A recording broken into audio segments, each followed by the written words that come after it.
Our next speaker is Hannah Weir, who's a senior epidemiologist in the Division of Cancer Prevention and Control at the US Centers for Disease Control and Prevention. Dr. Weir joined CDC in 1996, where she helped establish the National Programme of Cancer Registries Cancer Surveillance System.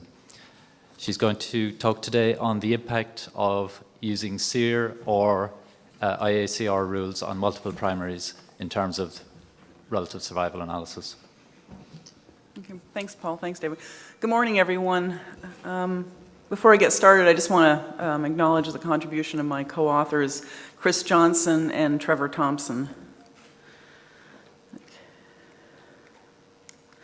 Okay, I'm going to start off with a very brief overview of cancer surveillance in the United States, and then talk a little bit about the history of multiple primaries and how they've been used in population-based cancer survival, and then I'm going to get into the results of this analysis that we did looking at the effects of multiple primary rules.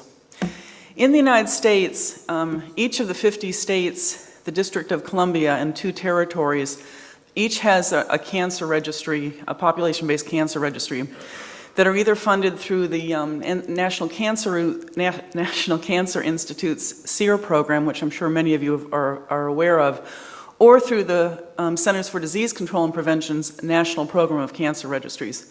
Now, SEER has been around since the early 1970s. It began with population-based registries in 5 states and in 4 metropolitan areas. Over time, it has expanded. It's expanded into other states and metropolitan area registries. These are the states that are shown in yellow on the map here. NPCR began in the mid-1990s. These are the states that are shown in the dark green.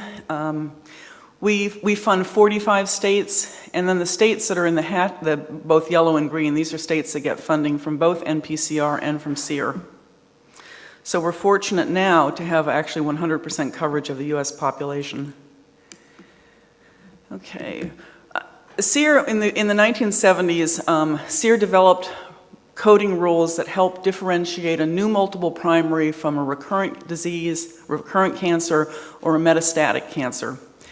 And these rules, the SEER multiple primary rules, have been revised over time. The current revision was in 2007. And these rules are used by cancer registries throughout the United States, and then in the majority of the provincial cancer registries of Canada. IACR has developed multiple primary rules, and these are used by registries elsewhere. Now, SEER rules tend to be somewhat more liberal in identifying multiple primaries than the IACR rules, in that they do allow multiple primaries to be registered at the same anatomic site and with the same histologic type. And IACR and IARC have developed a program that helps process data that are on individual cancer patients, the individual case records, and then it produces a file that is consistent with the IACR rules. So the treatment of multiple primaries and survival analysis. Now, historically, it really hasn't mattered what kind of multiple primary rules were being used, because survival estimates were historically produced on the first primary cancer that was diagnosed in a patient, whether it was the first and only primary cancer or whether it was the first of multiple primary cancers. But in 2007, Herman Brenner and Timo Hokolinen published a paper in which they advocated or cautioned against excluding cancer patients with known prior cancers. So in other words, in a comparative study, they suggested all multiple primaries be used in the analysis. And then in 2009, Stefano Rosso, in the Eurocare 4 publication, did an analysis showing the difference between including first primaries only, the survival estimates for first cancers only, versus survival estimates for all cancers being included. And in the Concord 2 study, the plans are to use all primary cancers. But this left us in the United States wondering what, as we build our capacity, particularly in the NPCR program for survival analysis, whether the choice of multiple primary rules would actually impact the survival estimates, and that's why we undertook this analysis. So quite simply, it was to evaluate the impact of these 2 rules. We used data from the SEER program. This was the 2010 submission. And we were These were cases that were diagnosed from 1973 through 2008, and they came from 5 states and 6 metropolitan area registries. This is what we refer to as the SEER-11 data set, and it covers approximately 14% of the US population. All histologies and sites were coded to ICD-03, and then all the data were then categorized according to the SEER site recodes. We then applied the IACR IARC program to the data so that we would have a data set that was consistent with the SEER rules, and then another data set that was consistent with the IACR rules. And afterwards, we came up with a little bit more than 2,350,000 patients who were diagnosed between 1995 and 2008, who were 15 years of age and older. And this simply shows the impact of the different rules, and it just shows that between 1995 and 2008, the SEER rules did in fact identify more multiple primary cancers. These are the estimates or the percentage of multiple primary cancers. This is the blue line. And then the IACR rules identifies slightly fewer cancers.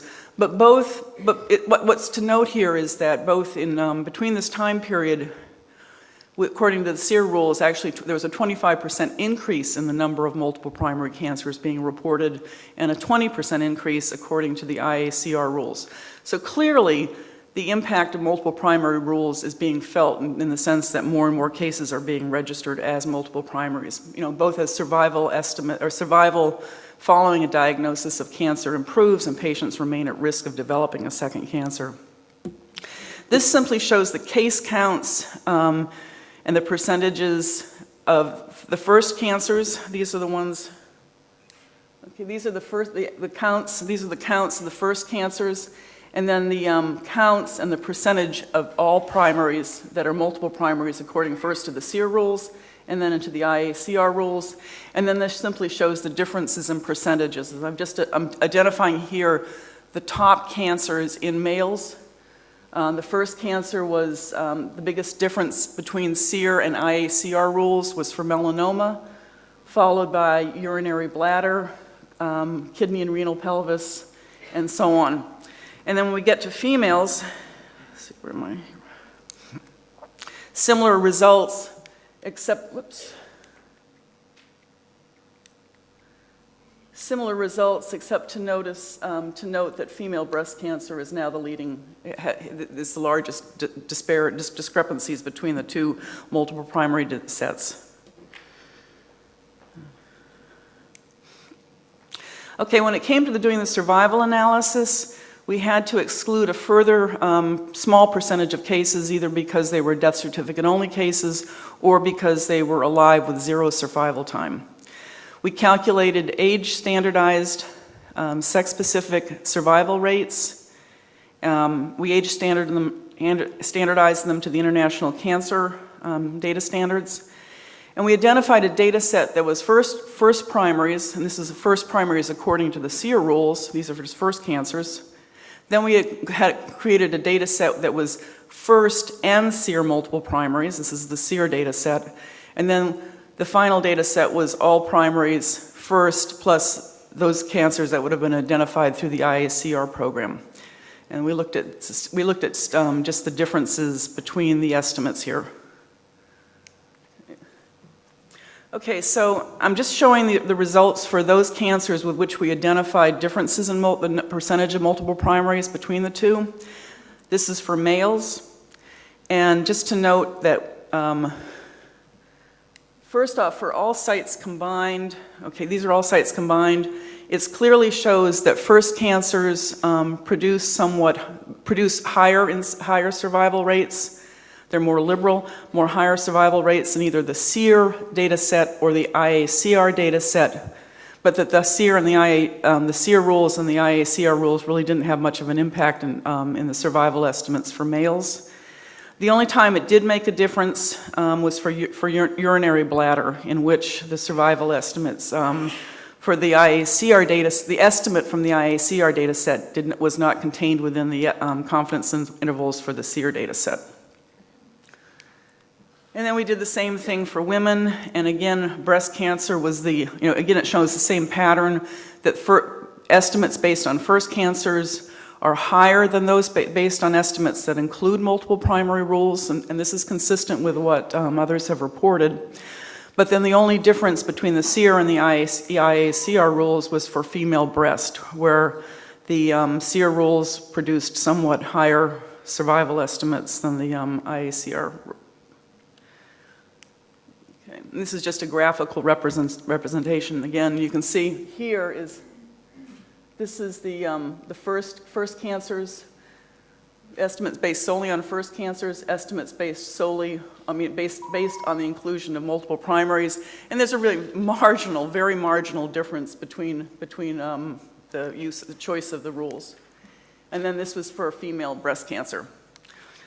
So in conclusion, we've confirmed that survival estimates based on excluding multiple primaries would exclude a large and increasing number of cases in the analysis, that survival estimates based on first cancers are higher than survival estimates that are based on including multiple primary cancers, and that survival estimates based on SEER multiple primary rules tend to be marginally, I say marginally, lower than those based on the IACR rules. What we've concluded is that to produce comparable population-based cancer survival statistics for international analysis, that registries that use the SEER rules should in fact include estimates based on the IACR rules as well, just to facilitate international data comparisons. And with that, end my time? All right.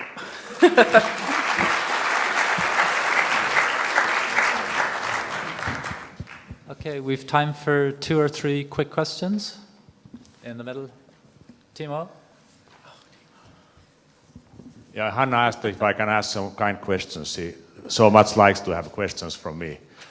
And I have a couple of small questions. I think that you cannot label something being statistically significant when you have the same data set that you are comparing.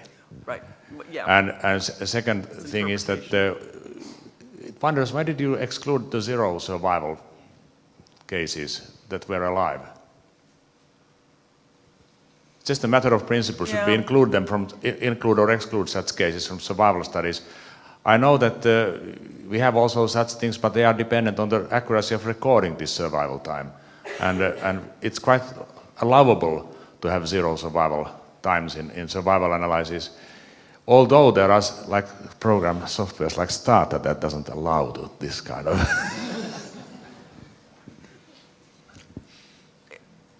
I guess we felt that they didn't contribute a survival interval that the event should be excluded, but I mean, we can go back and do it either way. It was a small number of cases. Yeah, it doesn't affect, small. But I think it's a matter of principle that I think that they should be kept. Okay, thanks. Yeah.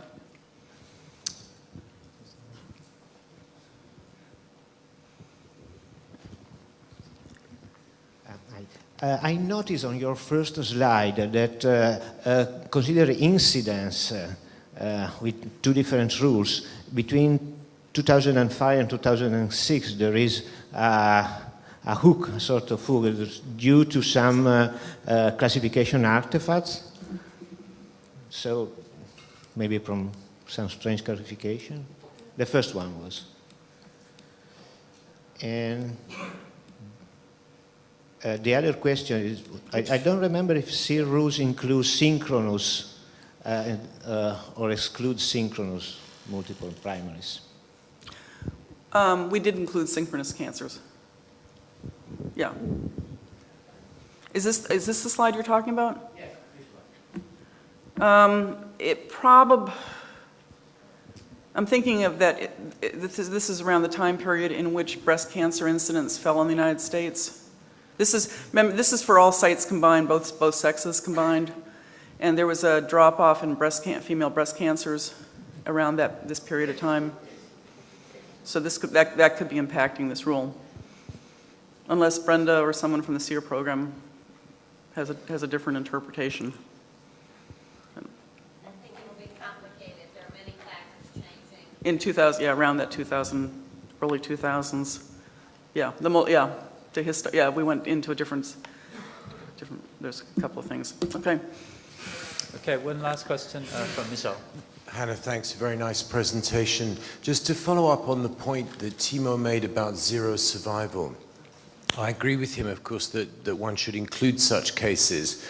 These are typically patients who die on the same day as diagnosis, and of course I'm not referring here to death certificate only registrations. For some malignancies, almost a third can arise as an emergency. Colorectal cancer is probably the best example. And quite a proportion of those emergencies in some populations can die on the operating table on the day of diagnosis. And I believe those patients should be included in survival analysis. But when you exclude patients with zero survival, you have to remember which kind of dates we're referring to. When registries do not use the full date, day, month, and year, both of diagnosis and of death, then zero survival can mean something different to registries that use only the month and the year of diagnosis and or death. Because a zero survival case, when you only record the month and the year of the dates, is 0 months, but this could be anything from 1 day to 30 days. And that has or can have a substantial impact on the survival time. Yeah, these were alive patients with zero survival time that were excluded, as well as the death certificate only. So patients that died but were not reported as a death certificate only were included in the analysis. So does that answer your question to Michelle and Timo? It was just the alive patients with zero survival time that were missing. And these tend to be cases that they're lost at immediately following diagnosis. They're immediately lost to their follow-up procedures. Okay, thank you, Hannah.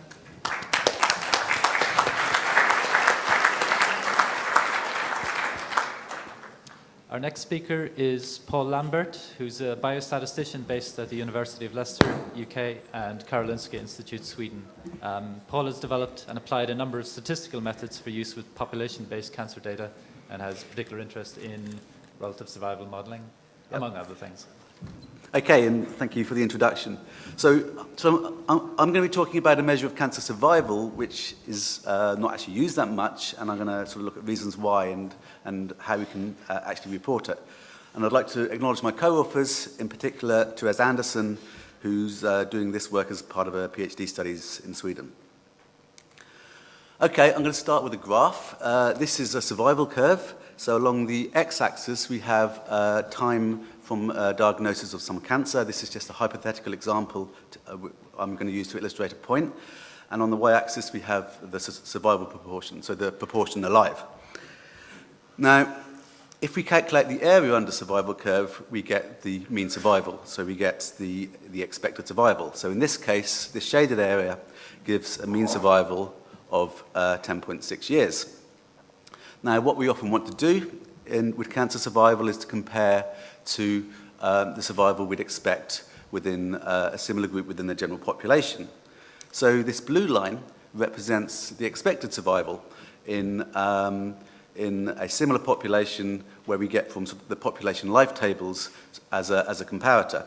So the area under this blue line is 15.3 years, and basically the loss in expectation of life is essentially the difference in the areas between the two curves. So this shaded green area. So this is simply the 15.3 minus 10.6 gives us a loss in expectation of life of 4.7 years. Why might we want to do this? It's a measure that will quantify disease burden on society, so how many life years are lost due to the disease, and we can either think of this at an individual level of someone of a particular age, of a particular sex, diagnosed in a certain time, or at a sort of a population level by multiplying by the number of people diagnosed at certain ages. We may want to quantify differences between socioeconomic groups, for example. So how many life years are lost due to differences in survival between these two groups, so as a way of quantifying a deprivation gap between groups in terms of the impact it has on the population in terms of life years lost. We're at international conference. We're often interested in international comparisons. And again, we want to understand the impact some of these survival differences we see. So, for example, we often report in age-standardized 5-year relative survival, but we can answer questions like how many life years would be gained if England had the same cancer patient survival as Sweden, a country which tends to have higher survival for many types of cancer. Now, an important point to think about is that this is a measure that gives more weight to younger patients. Younger patients have more potential years of life lost, and so when we report this measure, we need to be aware of that. Now, one reason it's not reported is often we don't have survival time until essentially the survival curve goes down to zero. Everyone dies. We have limited follow-up, or we only want to use more recent data because otherwise our estimates will be out of date to some extent. So this is the more usual situation. And so we can't calculate the loss in expectation of life because we need this the survival curve essentially to go down to zero. So to be able to calculate the loss in expectation of life, we need to extrapolate. And it's actually fairly simple to extrapolate the expected survival. We can make reasonable assumptions using national or regional life tables. But the sort of dangers are in the extrapolation of the observed survival. This is data we haven't seen. We need to make some assumptions to do this. And what I hope to convince you of, we can actually make fairly reasonable assumptions to extrapolate, and then once we have extrapolated, we can then estimate the loss in expectation of life fairly reliably. So the key issue is how do we extrapolate this observed survival? So we're going to, even though we're only looking at all-cause survival, we're going to use the relative survival framework as a tool to improve our method of extrapolating survival. Now, in relative survival, when we fit a model, we model on the mortality scale. So our observed mortality rate is made up of two components: the expected mortality, which we get from our regional or national life table information, and the remainder is the excess mortality associated with a diagnosis of cancer. Now, as time since diagnosis increases, the expected mortality rate tends to dominate. Of those who are remaining alive, their mortality gets their excess mortality tends to get lower once they get to 6, 7, 8, 9 years, etc. And we can actually make fairly simple assumptions about the excess mortality when extrapolating, which we can then use to transform back to all-cause mortality. And these are ideas published 35 years ago by Matti Hakamo and Timo Häkkilinen, and they discuss some of these ideas when extrapolating using life tables. We're going to sort of move to a modeling environment because we can sort of look at a range of different assumptions and assess those assumptions in some ways. So we use flexible parametric models for the extrapolation. These are models which give smooth estimates of hazard and survival functions, and you can fit both all-cause and relative survival models within this framework. And basically, we want to make these fairly simple assumptions about the excess mortality, what happens to the excess mortality beyond our range of follow-up to make some extrapolation. And basically, the three assumptions we make are we assume that there's population cure, that after a certain point in time, maybe 7, 8, 9 years, there's no excess mortality remaining among our surviving cancer patients, and this is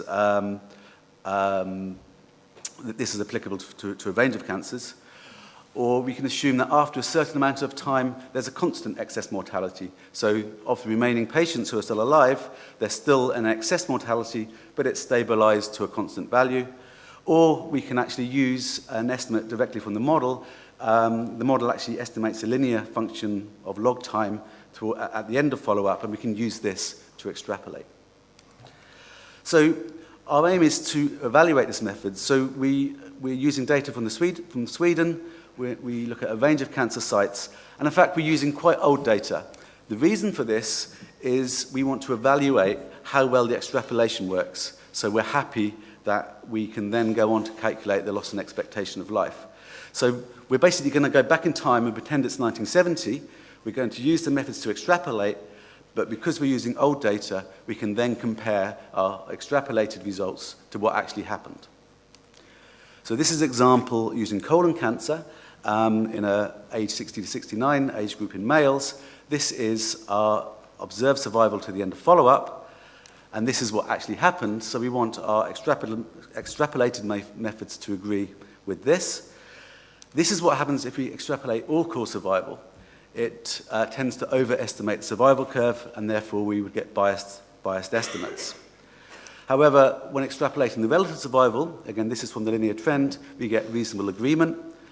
And in fact, with colon cancer, it's usually reasonable to assume population cure. So if we fit a model which assumes no excess mortality after a certain point in time, essentially after 10 years, we get a slightly better model.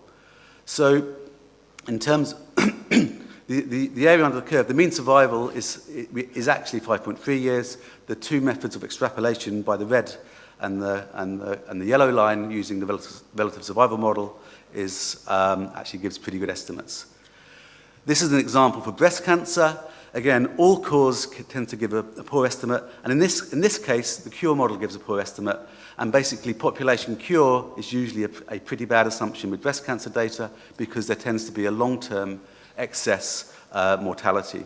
So if you don't fit the right models, you end up with poor extrapolation. But again, the red line, where we extrapolate the linear trend from the model, we're out by 0.3 years, which is not bad over such a long extrapolation. Here's a couple more examples. This is melanoma. Again, this compares the observed with the extrapolated survival, and I think you'll agree that the excuse me, the extrapolated results are very similar to what actually happened, showing that we can extrapolate very well, and we get very similar results again for bladder cancer and also a range of other cancers. Having done this, having been happy with extrapolation, we can then calculate the loss in expectation of life. This is just, again, this is using the old data as we're still sort of, we're using this to evaluate the methods, but we fitted a model which involved age, and we can look at the loss in expectation of life as a function of age. And of course, you can see those who diagnose at a young age have more potential life to lose than those who those who are diagnosed at a older age. So, if we want to calculate loss in expectation of life, we need to extrapolate survival. And I hope I've convinced you that when we use the extrapolation based on these relative survival models, we can get very good extrapolations. And this will sort of enable us to be confident that we can calculate loss in expectation of life in a reliable way. We can assume this cure or constant excess hazard if we want to, but basically the extrapolation from the model, this linear trend, tends to work pretty well. We're about to submit a paper describing these methods, a methodological paper. We've written some software which allows people to implement these methods and do these calculations. And so we're now sort of moving on to, we are going to apply these methods to a range of cancer sites and report what I think is sort of quite an important measure for measuring disease burden. Thank you.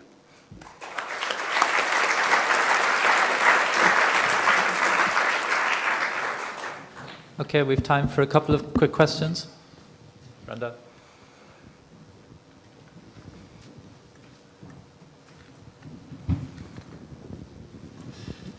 As we start thinking about prevention and avoiding cancers, if you will, or secondary prevention with screening, early detection, have you looked at the impact of screen-detected cases overdiagnosis on survival and how that might in some way affect these measures?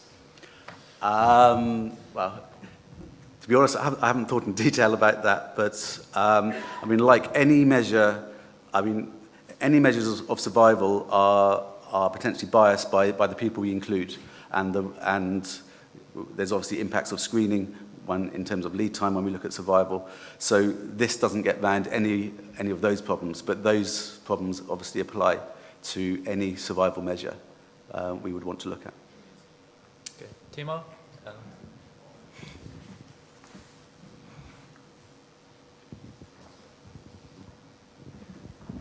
However, I think that these measures that you introduce have a little advantage over the other survival measures when you talk about overdiagnosis.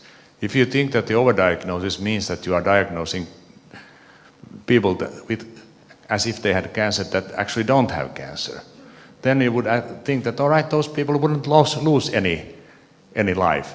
And I think that your work is quite immune against this kind of overdiagnosis. So this is not affected if you think that you don't kill these overdiagnosed patients by unnecessary treatment, say. Okay, yeah, thank you. Thank you. We'll leave it at that. Okay.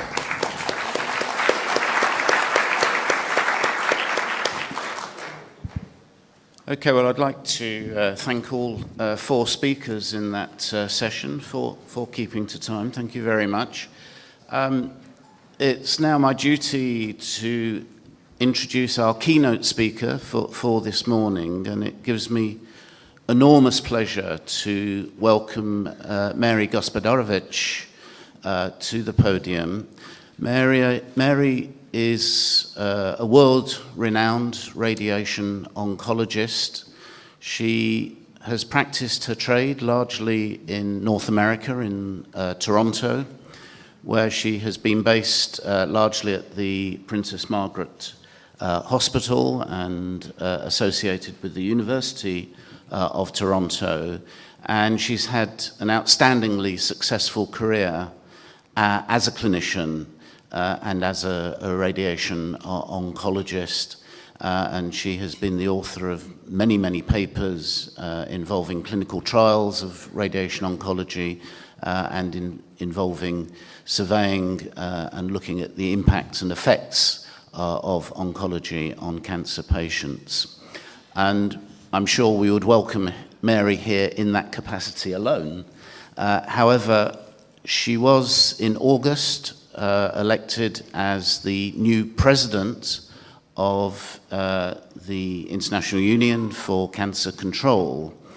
And that in itself symbolizes Mary's much wider commitment to cancer research, to cancer policy, to cancer advocacy, and for support to improving the lives of cancer patients around the world.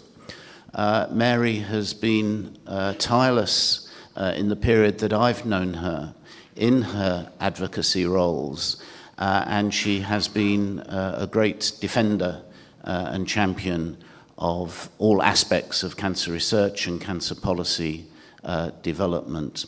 And in particular, in recent years, I've got to know Mary because UICC as an organization has taken a particular collaborative interest with us and other partners in improving the quality of cancer registration around the world, a topic I know Mary is personally interested in, and are doing much to support our global initiative on cancer registry, particularly on the fundraising and on the advocacy sides of that particular initiative. Mary has been a strong supporter of that personally and in terms of the organization that she now represents. And Mary in particular has had a long-standing interest in improving the quality of staging of cancer, both in clinical registers and indeed in cancer registers. And it would not surprise me if Mary will be saying a few words about staging in the presentation that is to come. But we welcome heartily as an organization this wonderful show of strength from UICC, embodied in Mary being with us today to talk about the role of UICC in cancer control. Thank you, Mary.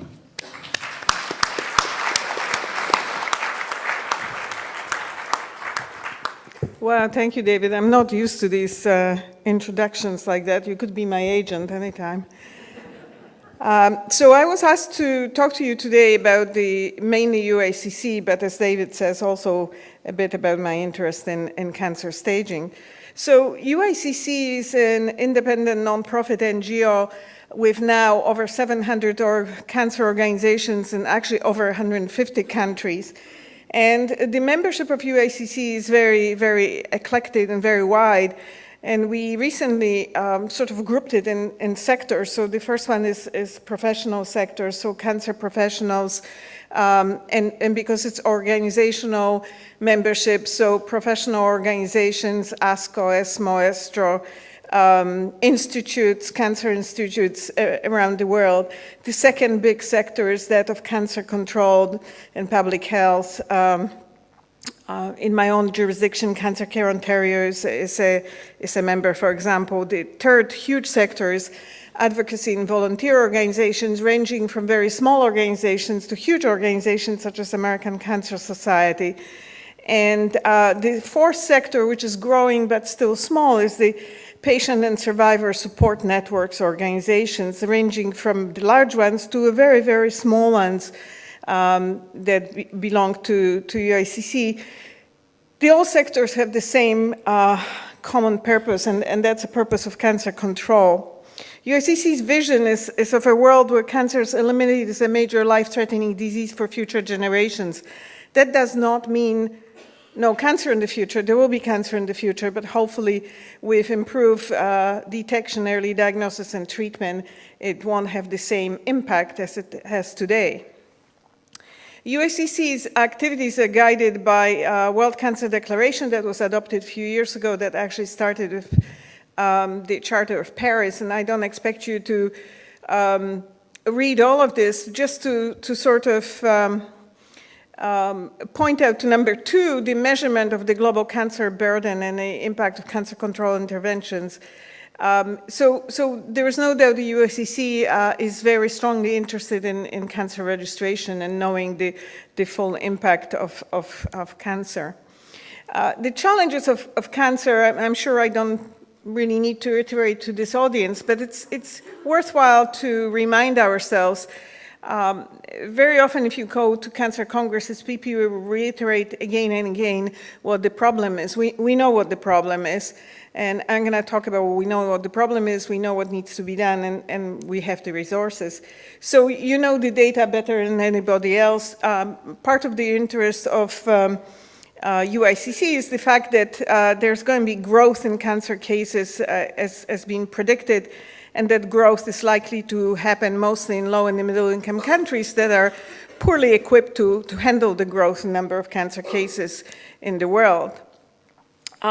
My colleagues, clinicians, when I talk about cancer control, always think of the policy issues, but in fact, the definition, I think, has been coined by CDC and other organizations as cancer control is a comprehensive set of public health and population-based programs that also rely on presence of high quality healthcare interventions. And in cancer, when we talk about interventions, we talk, I always say cancer is a team sport. It requires multidisciplinary, multi-professional teams of people from all walks of life that provide the right care and right time within the right teams. We are highly standardized in cancer. We have practice guidelines. We have standards that guide us in all aspects of cancer control. We're involved in education, training, knowledge transfer, and there's huge amount of research innovation that goes on worldwide. We also know what needs to be done, so we need to understand the program. I think that the new interest, renewed interest of extending cancer registration around the world is very important. I also believe that we need to know more. We need to know the stage of the presentation to know a bit more about profiles, and we know about the risk factors that lead people to actually get cancer. We need to know about access to treatment and intervention, so the facility financing and barriers to effective cancer care. And obviously, we need to know the outcomes in order to be able to do something about it. This is sort of carrying close to Newcastle, knowing that you provide the very important data on the kinds of cancer that happen, whether they happen in low and middle, more developed regions or less developed regions around the world. And I think that information is crucial in order to be able to plan effective interventions. And the aims of cancer control, I think everywhere must be to reduce the number of new cases through prevention and secondary prevention and screening, improve the outcomes in those cancers that we cannot prevent through either early detections of effective treatment. As you know, there's massive effort ongoing worldwide to improve that, and also support and palliate patients who are incurable. And again, I'm pleased to see that as the time goes on, there is more recognition that all three aspects are important in cancer control, and you can't just stop at one. Depending on where you are in the world, there may be attention more to screening and prevention and others pain and palliation, but in fact, in any jurisdiction, there needs to be attention to all three aspects of cancer control. And when you talk about cancer prevention, it's smoking cessation. I picked up the book covers of these two very provocative books that appeared in the US recently that use very strong language to really point to the fact that 60 years after we've had irrevocable evidence that tobacco causes cancer, we're still not quite come to the grips with tobacco control in the world. And as far as the interventions, we know that the resources that are available in the world differ, and therefore when, depending on where you are in jurisdictions, you may focus differently in the where you put focus on primary prevention, early detection, on treatment. So there are some very highly curable cancers that are not preventable, such as testicular cancer, lymphoma, leukemia. We at least don't know how to prevent it, but we know that we can cure a large proportion. There are other cancers where early detection and screening is important, and there are cancers where especially infection-related cancer, that primary prevention may be helpful, and tobacco-induced cancers. When we talked about UICC, I think the role of the UICC with this very, very varied membership, I could summarize in three areas. One is connectivity, the other is a voice for cancer, and the third one is issue of equity, and I'll just very quickly talk about them.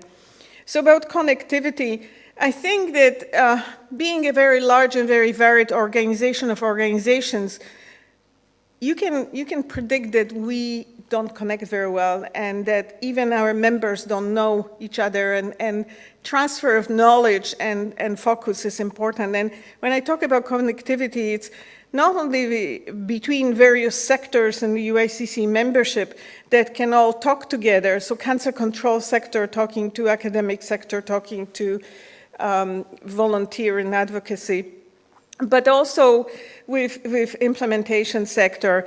How do we connect what we know to what we actually implement in day-to-day practice, and then measure the outcomes, measure how well it works? Cancer is a team sport, and we all work every day to break down the silos. But to a certain extent, when you step back, cancer has become a bit of a silo. We work in cancer, we believe that that's the only important thing in the world.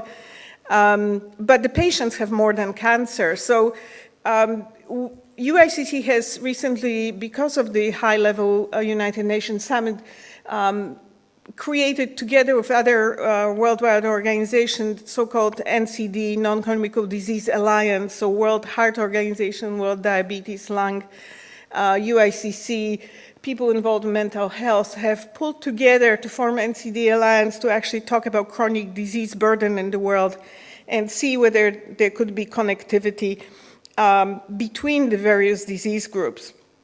And the other aspect of connectivity is that outside of a healthcare system, it's very interesting that we go to conferences where the cancer experts talk to cancer experts about cancer, and most of us, when we hear the presentation, know half of what was being said, and there's little nuggets that are new. But when you go and talk to lay people, to go to press and to go other people, it's absolutely amazing how much people don't know. I had the privilege on to represent UICC at the Economist Conference on Healthcare in Asia. And there were some very famous economists in the audience, and I thought I didn't learn very much at the conference, but they say they did. And so I asked, what did you learn? They said, well, we didn't know that so many cancers could be prevented, and we didn't know that so many could be cured, and we didn't know you could do all this. And you think it's all in lay press, but there's a gap between people reading and people understanding. So I think more and more we should connect outside even the healthcare system. And we have a number of activities to that. So UICC holds the World Cancer Congress every 2 years. The last one was just last month in Montreal. Many of you were there. Next one will be in Melbourne, Australia. We also have started doing World Cancer Leaders Summit, where leaders of major organizations talk to the ministers of health and talk to people from other sectors, trying to align them and do more advocacy and exchange of information. We promote World Cancer Day on February 4th, and I talked about World Cancer Declaration. Certainly, the second aspect of UICC is to be able to provide a cohesive voice. And when you think that there's over 700 huge organizations and small organizations from 155 countries, if we speak all with the same voice, we ought to be heard. That voice, however, has to be informed voice, and that voice has to go outside the cancer. So our participation in NCD Alliance and role and targets is very important. So working through the NCD Alliance so far has been a success. The member engagement is improving. There's also lots of work to do. Those of you who work in the cancer care delivery and planning organizations know that it's not easy to make progress. It's not easy to be able to persuade powers of be to adopt what you may think is a very logical way to move forward. So voice and informed voice is the second thing. And the third thing is all about equity. I had the privilege of participating over the last couple of years of the Global Task Force on Cancer Care and Control that was convened through Harvard and other organizations. And that really brought together the evidence, which you all know about a great deal of inequity in the world. And this is the curves of mortality of children with leukemia and other cancers in low-income and high-income countries. But you can draw these curves for almost all the cancers in the world, and you see the poorer outcomes in low-income versus high-income countries. So a great deal of inequity in cancer control that exists around the world. And this inequity requires smarter implementation, it requires more resources, but it doesn't require any new research and any new discovery. This is actually implementing what we know today. And it's a bit of a shame that, for example, in childhood cancer, where treatment is not particularly expensive and not particularly difficult, there are still great inequities. And there's certainly things that could be done about it to reduce it. I'm a radiation oncologist, as David said, and this is a map from IAEA showing the totally inadequate resources. If you believe radiation is useful in curing cancer, and there's plenty of data that it is, the only countries that have actually adequate radiation resources are those with the dark blue and navy color. Everything else, even the pale blue, has a radiotherapy machine per 1 to 5 million people. That's not access. That's just very poor, inadequate access. So there's a huge part of the world that actually has no resources and inequity. And what can we do about it? And it's not all about the money. It's also about devising the technology and changing technology to meet the needs of the world. And UICC has a number of programs that are actually all about inequity. One program, GAPRI, Global Access to Pain Relief, is a joint program with American Cancer Society in Australia. And it deals with access to morphine, access to plain pain relief medication in the world. Cervical Cancer Initiative, we work in Latin America, Childhood Cancer Program, really looks at the ways to reduce inequities in childhood cancer outcomes around the world. For years and years, UICC has had a number of fellowships. We're now putting it under a program with Global Education Training Initiative. And as David said, we're having a renewed supportive program to support global initiative in cancer registries together with IARC.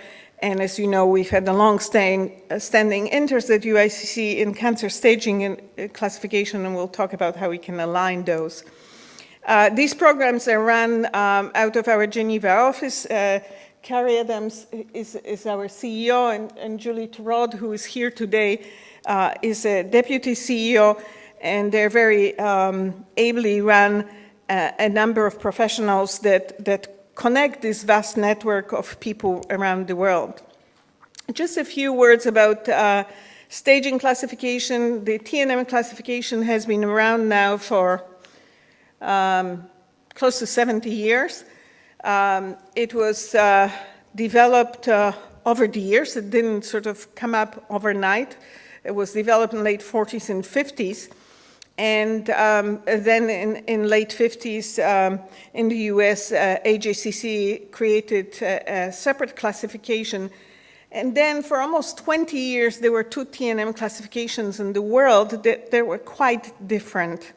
So, and frequently mixed up. And over the last 20 years, both AJCC and UICC had an ongoing commitment to uniformity. And although AJCC publishes independently, the classifications are almost identical. And the goals of the project at UICC is to ensure some stability in cancer staging, maintenance of international consensus, moving forward to new classifications as needed, partnering with major organizations such, for example, as FIGO, who has even longer tradition of cancer staging, expand publications and communications and education.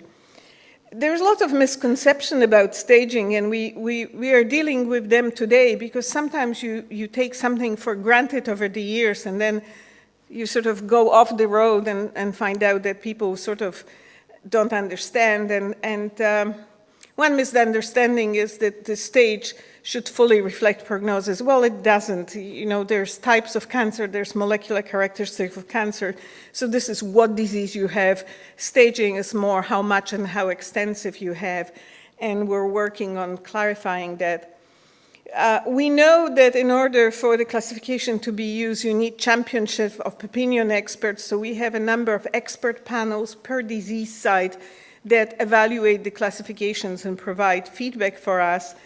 And most people, when they talk about cancer staging, they're clinicians, they use it in daily practice and in patient care.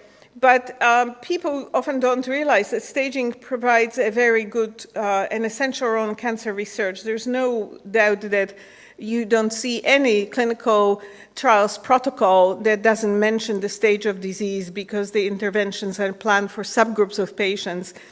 And also, knowing the stage distribution in a given jurisdiction is very useful to plan resource allocation. There's no doubt if you live in the area where patients with breast cancer present with mostly stage 3 and 4 disease, the focus is different than when you are in downtown Toronto where 80 to 90% of patients present with stage 1, 2 disease. And in one jurisdiction, you have to plan for a lot of supportive and palliative care. In the other, you have to deal with overdiagnosis and how you deal with massive requirements for treatment and long-term follow-up. We also have developed, the project is very small. It's supported by Center for Disease Control, for which we are very grateful. It's very small in the scope, but so we have developed a global advisory group which recommends creation of national staging committees, not only to provide the input, but improve understanding and improving communication, but also to educate and promote cancer staging. And we, the blue ones are the ones in development, but we have a number of staging committees. Most recently, we started one in China, which was very difficult political initiative, but there's a lot of interest among the people in those different countries. Ideally, what we found in Canada is that if clinicians see that somebody is interesting in them recording cancer stage, they do. If nobody's recording it, they have it in their head, they don't put it ever in the paper. We actually did a survey about 15 years ago among Canadian stakeholders that show irrevocably that clinicians would like stage information to be put in cancer registries and used by somebody, and then they'll do it. And I'll give you some data how Ontario, and I don't know whether there's anybody here from Ontario, but Ontario has actually done it. I work in a system that has a provincial population-based cancer system where, as you can see, for 4 main cancers, we have over 90% stage information for the whole population, not only patients going to cancer centers, but people being diagnosed anyway. And it shows how in 6 years, we went from about 40% data set to a very high proportion of stage registries. We can then look at different local integration health networks, those are our health districts, and look at the difference in staged presentations between different parts of the province, and we can start then looking locally of why is it, whether it's the risk factors or whether it's absence of access to screening or what is it. We also can look at quality. We collect a synoptic pathology report, and we can look at quality of care. This is the data across the province on the percentage of colon cancer surgery reports with 12 more lymph nodes examined, which is considered to be a best practice, a standard of practice. And people who run these different regions can actually look in their own jurisdiction and say, how come we are worse than some other region? We can look whether our clinicians follow practice guideline. This is a adjusted percentage of resected stage 2 and 3A non-small cell lung cancer patients treated with guideline-recommended adjuvant chemotherapy following surgery. So you can see here that there's considerable variation, and at the present time, the provincial cancer system does not spend much time looking why, but the specific jurisdictions look at their own data. They can see the data for other regions, and they look whether it's a referral bias or whether these patients go on clinical trials protocols that suggest some other treatment, what are the reasons for that. And we also look whether the patients actually are being referred. This data shows that there's an age bias. The patients who are older actually don't even get referred to medical oncologists, so they don't have an opportunity to even discuss the recommendations for adjuvant chemotherapy, for example. So this kind of data helps the cancer system respond to the needs and shows that if you combine the cancer registration with stage information, you can go deeper into looking at the quality of care and standards of care being uniform across jurisdictions. So that was my little plug for putting stage into cancer registries, since I have a captive audience here.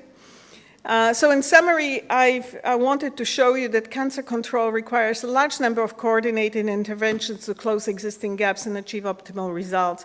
And efforts in one area are not enough to actually improve the outcomes in patients. UICC does bring together all players in cancer.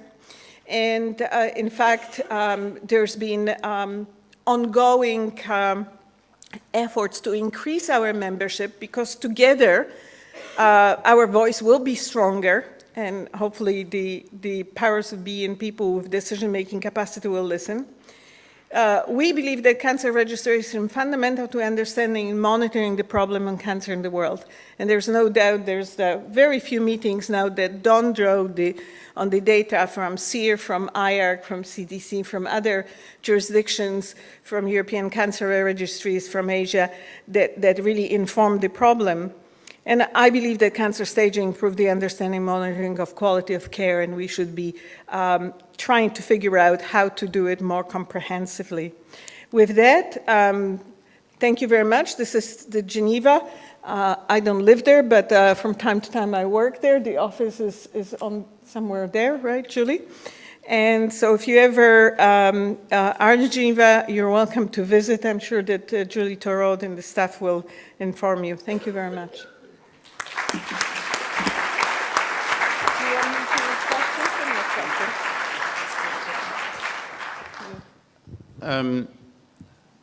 Mary's a true professional, invited to give a half-hour keynote presentation. She takes exactly 25 minutes.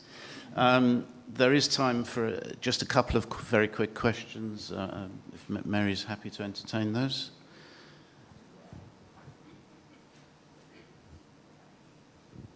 Roberto Zanetti, our own president. Thank you, Mary. Concerning TNM, you have a long experience on TNM, and cancer registry are daily users of TNM for coding the data or for checking the data already coded they receive on stage. But I would say that they are quite passive user of the TNM. In which way do you think that the registry could contribute to the process of updating the system and of disseminating the system? Well, I think in general, the feedback from cancer registries, and we get feedback informally, is when we have inconsistencies. So, you know, the TNM is a difficult system because it is devised to meet needs of various jurisdictions. So the clinicians need the TNM to guide treatment. The cancer registries need the TNM to describe the extent of disease, and doesn't matter whether it guides treatment or not. Clinicians want the classification that is relevant today with the treatments available today. We've had this conversation over the years. Cancer registries want stability and no change. So somehow we need to reconcile it. So what we're trying to do, what we're trying desperately not to do, is not to change the major stage categories, but adjust the sort of subgroups to meet the needs of clinicians. And it's an ongoing effort. And the ongoing dialogue right now is this great confusion between the prognostic classification that talks to risk group, you know, what are your chances of dying if you group 1, 2, 3, 4, versus describing the extent of disease. So feedback from registries of the difficulties and challenges and where there's great variability in recording, it would be very good to us in order to sort of arrive at the system that is a happy medium between the needs of clinical sector and needs of registries. Eventually, I think everybody is working together to improve, not only to analyze, but also to improve the quality and outcomes of the care that we provide. Sabine Siesling at the back there. Thank you for a very fine presentation. I have a question because within the ENCR, we did a questionnaire to all the cancer registries, and we saw that only 40% of the cancer registries use the TNM for their staging. And I was wondering whether you could elaborate on the fact that one of the facts they mentioned was that the information was not there. They couldn't have access to it, or they couldn't have the information to make the whole TNM stage. Do you think that reflects the clinical setting as well, that the clinician does not, well, code it or just really uses the TNM itself? So, you know, I know the problem. We've had the same problem in our own jurisdiction. And I think most clinicians in their mind know the stage of cancer, otherwise they wouldn't be able to treat the patient. So it's the space from knowing to writing it down. And I think as the project in UICC, what we're going to work for is to simplify the TNM for the purpose of cancer registration. So if you don't have the details, you actually specify whether it's stage 1, 2, 3, 4. When you have the details, you can complete T, N, and M. And I think it's useful both ways. Certainly, if you want to assess the compliance of practice guidelines, you probably need more granular information. If you just want to look at the distribution of the disease burden, and sort of more sort of general system would be sufficient.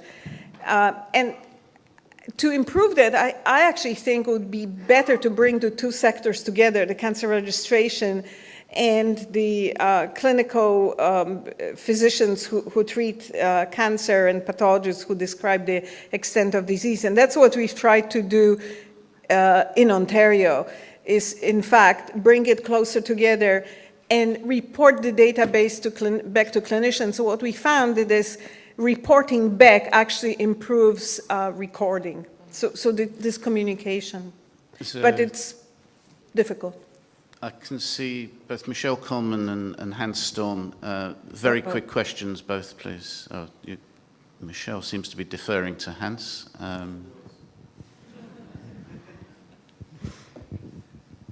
Mary, we are now on the 7th revision of the TNM. Have you any idea about the implementation, how that actually works in the clinical setting? Because at our ages, we're probably on the 5th revision in our mind, and the 7th is on the table, and it's actually not so cheap to get the bloody books and the electronic version of that TNM. Yeah. Any comments to that? Because, I mean, you want it to spread. It's a painstaking consensus building around the world that leads to next editions. And yes, it's difficult. What we're trying to do with subsequent editions is to probably emphasize where the changes are, because I think 85% of the book is the same. And we started noting where the changes are. We probably should just publish the changes. But the reason for the new editions is this consensus between the clinical sectors around the world to try to use the same classification, and I know it drives everybody crazy, more or less. It creates heterogeneity, at least. Yes.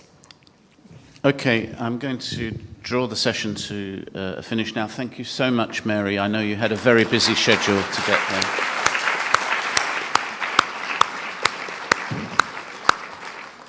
So we now have a 20-minute coffee break. You must be back here at 10:30 precisely, which is when the next session will start. It will be unfair on the speakers if you delay your return. 10:30 return, please.